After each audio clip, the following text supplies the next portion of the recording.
আসসালামু আলাইকুম রহমতুল্লাহ ওবরাকাত। আলহামদুলিল্লাহ ওয়াহাদ আসসালাতু আসসালামু আলা রাসূলিল্লাহ। সম্মানিত দিনদার ভাইয়েরা, আশা করি আপনারা সকলে ভালো আছেন। আলহামদুলিল্লাহ আমিও ভালো। সম্মানিত মুসলিম ভাইয়েরা, আমার আজকের বিষয় হলো বাংলাদেশে নাকি 90% মুসলিম, আমাদের এই দেশে নাকি 90% মুসলিম। কিন্তু এই 90% মুসলিমের দেশে প্রকৃত কোরআন এবং সহিহ হাদিসের অনুসারে সালাফি আলুল হাদিস বা আসারি ওলামায়ে কেরাম অপমানিত লাঞ্ছিত হচ্ছে। কেন অপমানিত লাঞ্ছিত হচ্ছে সেই বিষয়ে বিস্তারিত কিছু কথা বলবো ইনশাআল্লাহ। আমাদের এই দেশ 90% মুসলিমের দেশ। এমন সময় ছিল আমাদের দেশে 1 গ্রাম 2 গ্রাম ঘুরেও একজন আলেম পাওয়া যেত না, একটি হাদিসের গ্রন্থ পাওয়া যেত না, একটি কোরআন, ভালো মানের একটি কোরআনও পাওয়া যেত না, ছেঁড়া পাটা ছাড়া। সম্মানিত ভাইয়েরা, এখন বর্তমানে বাংলাদেশের প্রায় প্রত্যেকটি সমাজে 8 জন 10 জন করে মিনিমাম আলেম আছে, মুফতি আছে এবং হাফেজ আছে। হাফেজ, আলেম, ওলামা, মুফতি এ বরা। এত আলেম ওলামা থাকার পরেও, এত মানুষ দিনদার হওয়ার পরেও, 90% মুসলিম থাকার পরেও এই দেশে কোরআন এবং সহিহ হাদিসের অনুসারে আলুল হাদিস, সালাফি, আসারি ওলামায়ে কেরাম অপমানিত লাঞ্ছিত হচ্ছে। কেন তারা অপমানিত লাঞ্ছিত হচ্ছে সেই বিষয়ে আমি যতটুকু অনুধাবন করেছি এ থেকে আপনাদের সাথে কিছু শেয়ার করব ইনশাআল্লাহ।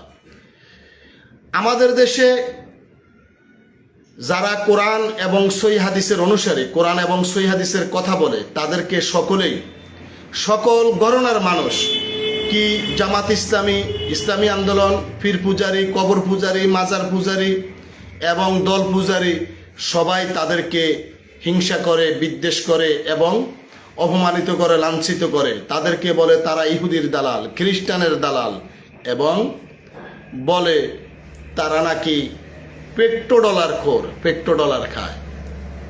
তারা নাকি মানুষদেরকে মুসলিম থেকে কাফের বানিয়ে ফেলবে।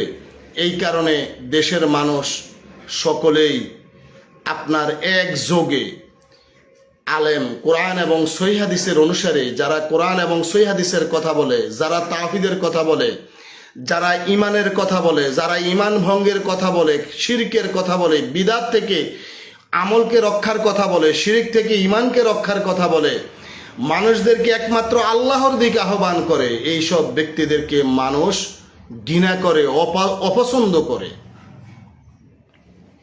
কেন ঘৃণা করে, কেন অপছন্দ করে সেটা হয়তো বা আমি জানি না, কিন্তু আমি কিছু কথা বলবো। সেটি হলো, দেখুন, আমাদের দেশে যারা পীরের মুরিদ হয়, যারা পীর, তারা মানুষকে, জাতিকে দেদারসে একেবারে অন্ধকারের দিকে আহ্বান করে, শিরকের দিকে আহ্বান করে, বিদআতের দিকে আহ্বান করে। মানুষ কিভাবে ঈমান নষ্ট করে জাহান্নামে যাবে সেই পথের দিকে তারা আহ্বান করে ধর্মের নাম দিয়ে। কিন্তু এই পীর পূজারী যারা, যারা পীরের মুরিদ হয় অথবা যারা পীর, তারা সমাজে সকলের নিকট ভালো, একেবারেই ভালো। যারা মানুষকে বিদআত শিক্ষা দেয়, যারা মানুষকে শিরক শিক্ষা দেয়, তারা জাতির নিকটে একেবারেই ভালো, পছন্দনীয় মানুষ। যারা পীরের নামে বিভিন্ন খানকা বানায়, যেরকম চরমনাই বলেন, আটরশি বলেন, দেওয়ানবাগি বলেন, সরসিনা বলেন, ফুরফুরা বলেন, একেবারে যত জৈনপুরি বলেন, যত পীর আছে, রাজারবাগি, দেওয়ানবাগি, ওই যে বাইজে বোস্তামি, আপনার মাইজভান্ডারি, অথবা আপনার যত পীর আছে, এরা মানুষকে একেবারে শিরক এবং কুফরির দিকে আহ্বান করে। তারপরেও এরা খুবই ভালো মানুষ, এরা সমাজের মানুষের কাছে সম্মানিত, এরা কোনো লাঞ্ছিত হয় না, অপমানিত হয় না, তাদের কাজে কেউ বাধাও দেয় না।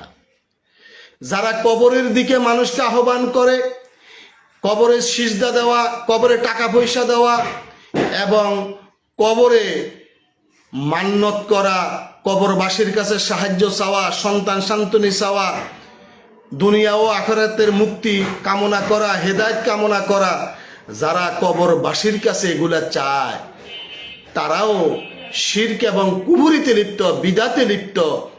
ওই কবরের লোকেরা জাতির কাছে সম্মানিত, তারা খুবই সম্মানিত হয়, তাদের কথা লক্ষ লক্ষ মানুষ শুনে।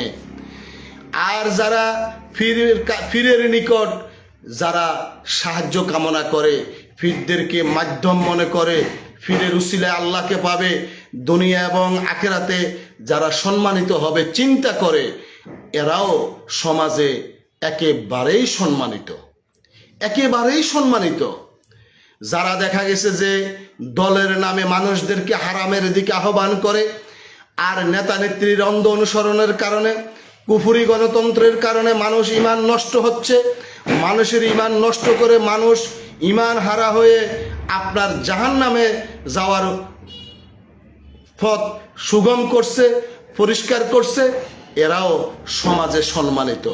যারা দলে দলে বিভক্ত হয়ে দেশে বিশৃঙ্খলা সৃষ্টি করে, যারা এক ভাই ভাইয়ের মাথায় বাড়ি দেয়, পাড়া প্রতিবেশীর সাথে দ্বন্দ্বে লিপ্ত হয়ে যায় শুধু দলের কারণে, তারপরেও এরা দেশে খুবই সম্মানিত, এরা খুব সম্মানের সাথে বেঁচে আছে। যারা সুদ খায় তারাও সম্মানিত, যারা জিনা করে তারাও সম্মানিত, যারা ছেলে সন্তানদেরকে হক দেয় না, প্রাপ্য বুঝিয়ে দেয় না, আত্মীয়র হক দেয় না, তারাও সম্মানিত, তারাও সম্মানিত। তারা একেবারেই সম্মানিত ব্যক্তি এই দেশে। সম্মানিত আমার ভাইয়েরা, এত কিছুর পরেও, এত অপরাধ করেও, শিরক করার পরেও তারা সম্মানিত, তারা অপমানিত হয় না, তারা সম্মানিত। কিন্তু যারা মানুষ, যেসব মানুষগুলো আপনাকে বলে যে ভাই আপনি শিরক করবেন না, আপনার ইমানকে শিরক থেকে রক্ষা করুন, আপনার ইমানকে জাহান্নামের আগুন থেকে রক্ষা করুন, আপনি বিদাত করবেন না, আপনার আমলকে রক্ষা করুন, আপনি কবরে গিয়ে সেজদা দিবেন না, সেজদা দিলে ইমান চলে যাবে, আপনার ইমানকে রক্ষা করুন, দলে দলে বিভক্ত হবেন না, দলে দলে বিভক্ত হওয়া হারাম, দলের দিকে মানুষকে ডাকা হারাম, আপনি দল করবেন না, দলে দলে বিভক্ত হবেন না। এই যে যারা শিরক থেকে বাঁচার কথা বলে, ইমানকে রক্ষার কথা বলে, তাওহীদের কথা বলে, ইমানের কথা বলে, সুন্নাহর কথা বলে, বিদআত থেকে বাঁচার কথা বলে, শিরক থেকে বাঁচার কথা বলে, হারাম থেকে বাঁচার কথা বলে, এবং সঠিকভাবে আমল করে ইমানকে রক্ষা, ইমানকে ঠিক রেখে জান্নাতে যাওয়ার যারা কথা বলে, যারা শুধু স্রেফ আল্লাহর দিকে মানুষকে আহ্বান করে, যারা একেবারে নিঃস্বার্থভাবে আল্লাহর দিকে মানুষকে আহ্বান করে, তাদেরকে এই জাতির মানুষ পছন্দ করে না, তাদেরকে বিভিন্ন ভাষায় গালি দেয়, অপমানিত করে, লাঞ্ছিত করে, যেটা ভাষায় প্রকাশ করা যাবে না। এত কিছুর পরেও, এত গালিগালাজের পরেও ওইসব আলেম ওলামারা, যারা সালাফি আলুল হাদিস আলেম, আসারি আলেম, তারা দেখা গেছে যে আপনার এত ঘৃণার পরেও, এত গালিগালাজের পরেও তারা তাদের সঠিক কোরআন হাদিসের দাওয়াতটা জাতির কাছে পৌঁছিয়ে দেওয়ার জন্য অক্লান্ত পরিশ্রম করে যাচ্ছে। কিন্তু জাতি তাদেরকে শত্রু মনে করে, তাদেরকে সহযোগিতা করে না, তাদের পাশে দাঁড়ায় না, তাদের দাওয়াতও শোনার চেষ্টা করে না, তাদেরকে বিভিন্ন রকমের অপবাদ দিয়ে, তাদেরকে বিভিন্ন রকমের গালাগালাজ করে তাদেরকে দূরে সরিয়ে দেয়। কেমনভাবে দূরে সরে? আল্লাহ রাসূল সাল্লাল্লাহু আলাইহি ওয়াসাল্লাম যখন মক্কার জমিনে লা ইলাহা ইল্লাল্লাহর দাওয়াত দিয়েছিল, তখন তার আত্মীয় স্বজন, বন্ধু বান্ধব, তার নিজের ফ্যামিলির লোকেরা, নিজের রক্তের লোকেরা রাসূল সাল্লাল্লাহু আলাইহি ওয়াসাল্লামকে পাগল বলেছে, জাদুকর বলেছে, অনেক ধরনের মিথ্যা অপবাদ দিয়েছে, গালিগালাজ করেছে, আপনার বন্দি করে রেখেছে।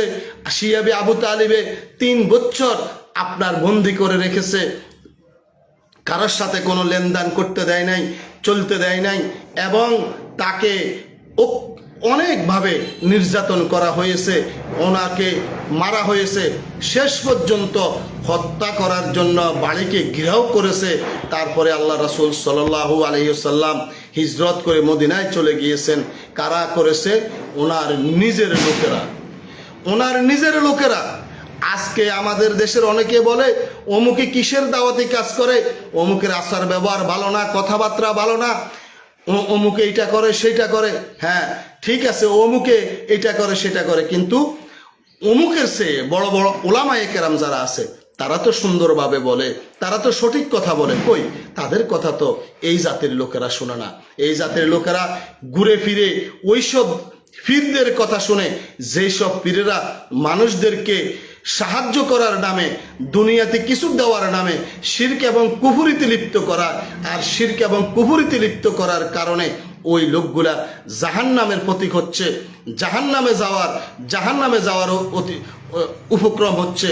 কিন্তু এই লোকগুলা জাতের নিকটে ভালো, এই পীরগুলা সমাজে ভালো, সবার নিকটে ভালো। পীর পূজারীরা ভালো, সুদখোর ভালো, জিনাখোর ভালো, মদখোর ভালো, সবাই ভালো। শুধু ভালো কারা? যারা কোরআন এবং সহিহ হাদিসের কথা বলে তারা খারাপ হয়ে গেল, তারা একেবারে নিকৃষ্ট ব্যক্তি হয়ে গেল। তারা তাদের স্ত্রীর কাছে খারাপ, সন্তানদের কাছে খারাপ, আত্মীয় স্বজন সবার কাছে তারা একেবারেই ঘৃণার পাত্র হয়ে যায়। এবং তাদের বিরুদ্ধে যদি একজনে একটি খারাপ কথা বলে, 10 জনে বলে হ্যাঁ হ্যাঁ ঠিক আছে ঠিক আছে। তাই আমি অনেক কথা বলেছি।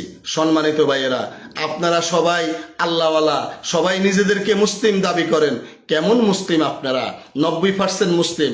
কিভাবে 90% মুসলিম হলো? যেই দেশের মানুষ কোরআন এবং সহিহ হাদিসের অনুসরণ করে না, যেই দেশের মানুষ 95%-95%-এর উপরে মানুষ শিরকের সাথে জড়িত, যেই দেশের মানুষ আপনার 95%-এর উপরে 98%-এর মতন মানুষ বিদাত করে, কোরআনের অনুসরণ করে না, হাদিস মানে না, তারা কিভাবে 95% মুসলিম হয়? যারা শিয়া আকিদায় বিশ্বাসী, আমাদের দেশের মানুষের রন্ধ্রে রন্ধ্রে রক্তের সাথে শিয়া আকিদা মিশে আছে, যারা শিয়া আকিদায় বিশ্বাসী তারা কিভাবে আপনার এত খাঁটি মুসলিম হয়ে গেল? তাই আল্লাহ সুবহানাহু ওয়া তাআলা আমাদের সকলকে কোরআন এবং সহিহ হাদিসের অনুসরণ করার তৌফিক দান করুন।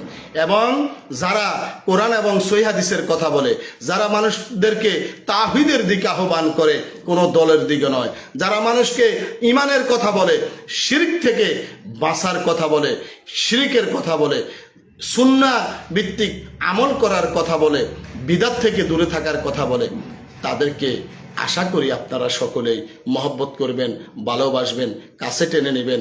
কেন কাছে টেনে নেবেন? আপনার লাভে, আপনার সুবিধার্থে, আপনি যেন ওদেরকে দিয়েই আপনারা সুন্দরভাবে চলতে পারেন। আল্লাহ আমাদের সকলকে হেফাজত করুন। আল্লাহ আমাদের সকলকে কোরআন এবং সহিহ হাদিসের অনুসরণ করার তৌফিক দান করুন। আল্লাহ আমাদেরকে কোরআন এবং সহিহ হাদিসের অনুসারে আলেম ওলামাদেরকে মহব্বত করার, ভালোবাসার সর্বদিক দিয়ে সাহায্য সহযোগিতা করার তৌফিক দান করুন। আমিন। আসসালামু আলাইকুম ওয়া রাহমাতুল্লাহি ওয়া বারাকাতুহু।